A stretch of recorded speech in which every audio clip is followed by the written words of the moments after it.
Oh, am I even on? I am. I forgot.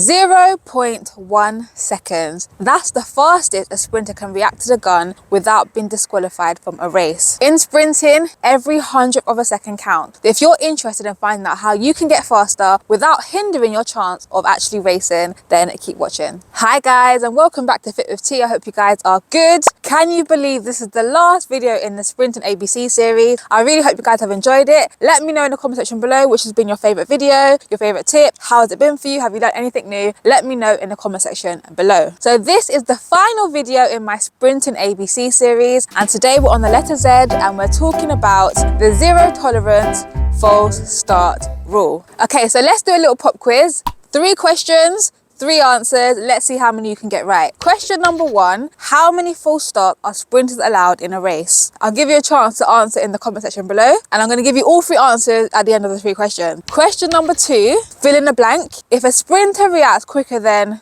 what time, they will be disqualified from the race. And question number 3, which Olympic champion was disqualified from the World Championship 100-meter final in 2011 due to this false start rule? So how many did you get right? Question number 1, the answer is 0. Okay, so as soon as you false start, you are disqualified. Second question, the answer is 0.1 seconds. And question number 3, the answer is Usain Bolt. So now that you've answered those 3 questions, you should actually understand the false start rule, okay? Essentially, 1 false start and you're out. There's no warning, there's no second chance anymore. The rule is, as soon as you false start, you are out. And if you move quicker than 0.1 second, if you react to that gun and your hands or your feet move out of the blocks position off the ground, you actually get disqualified. So since 2010, that has been this new rule, right? And there is a bit of debate about this, you know, whether the rule should be changed again, whether it should remain as this rule. One of the reasons that the rule was changed was to discourage athletes from false starting. When you know that you don't have a second chance, you don't have any more attempts, then you're more likely to be disciplined in a block and wait for the gun rather than anticipate the gun. Another reason that it was changed is for television purposes. So where athletics is televised, sometimes when there is numerous false starts, it can actually really put the timetable back, not just on TV, but also just in a program in general, right? So in a competition schedule, if there's a lot of false starts, it can actually delay the program quite a bit, and it can throw off athletes like warm-up times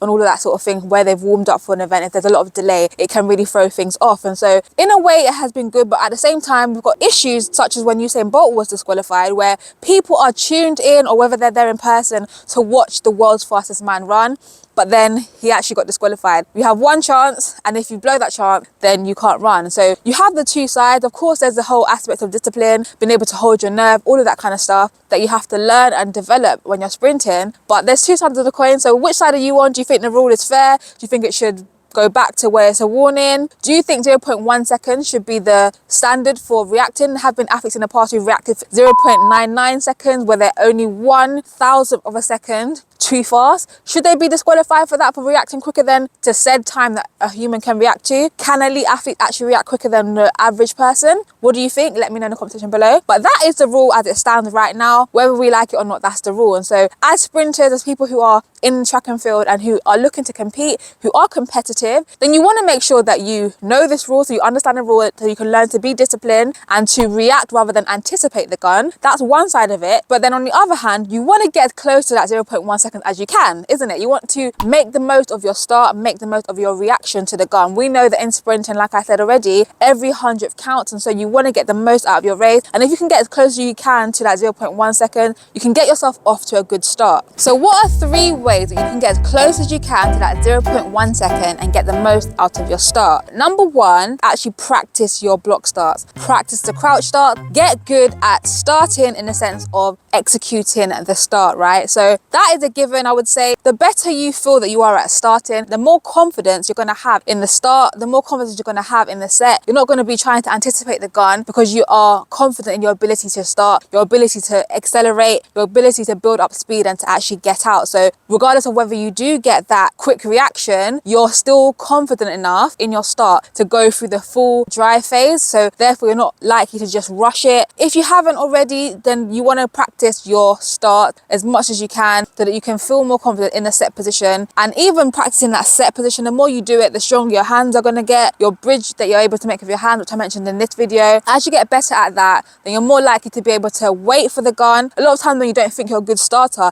it can make you more anxious to get going, to be more jittery, because you're like, I don't really have belief in my start, so I'm going to try to anticipate the gun to get a good start. Whereas when you know you have a good start, you've practiced it a lot, you're quite confident in how you actually execute the start, there's one less thing to worry about, one less thing to have playing on your mind. And so you're more likely to be disciplined in that set position and wait for the gun, actually just be listening for that gun and the gun only, as opposed to thinking about the fact that somebody else in the race is faster than you or going to get out quicker than you and all these things. So build confidence in yourself and your own skill of starting, so that you actually have more confidence when it comes to the start and are able to just react, think about the gun, like I said, and the gun only. So second of all, I would say try to do competitive block starts as much as you can, okay? So if you train by yourself, that might mean joining another group sometimes, or joining another athlete who also trains alone, and then having a coach who's able to say to you, on your mark, set, go, and you're able to react off of sound. Or maybe utilize apps such as the photo finish app, where you're able to set a timer where the app can say on your mark, set, go, or 3, 2, 1 countdown, and you're able to react off of sound. The more you do that, the better you're actually going to get at that, right? And if all else fails, I would just say compete as often as you can, because I like to say that sprinting is a skill, but also competing is also a skill, right? So you want to practice being competitive as much as possible, getting used to how different starters might say set and go. They're not going to hold you exactly the same time. Some hold you longer than others. And so the more you compete, the more confident you're going to get at starting, the better you're going to get at actually reacting to the gun, right? So you want to try to do competitive starts as much as possible, where you replicate the sort of reaction that you want to have. We're able to react and actually drive the elbow back, knee forward, all of that stuff, because there's reactions such as dropping the ball and catching it, but then there's a reaction that's specific to sprinting, which is going to be sprinting and actually starting as you would in a sprinting race, right? And so the next thing I would say is that if you want to get closer to that 0.1 seconds, is that you should like this video. I'm only joking, but if this video is being helpful for you guys, please give it a big thumbs up to let me know, to let the algorithm know, and to let more athletes like you can see this video. Seriously, number 3, I would say to you, you can do reaction drills that are more specific to sprinting. There's lots of ways that you can do this. So one of those is that you can actually have your hands out ahead of you, and then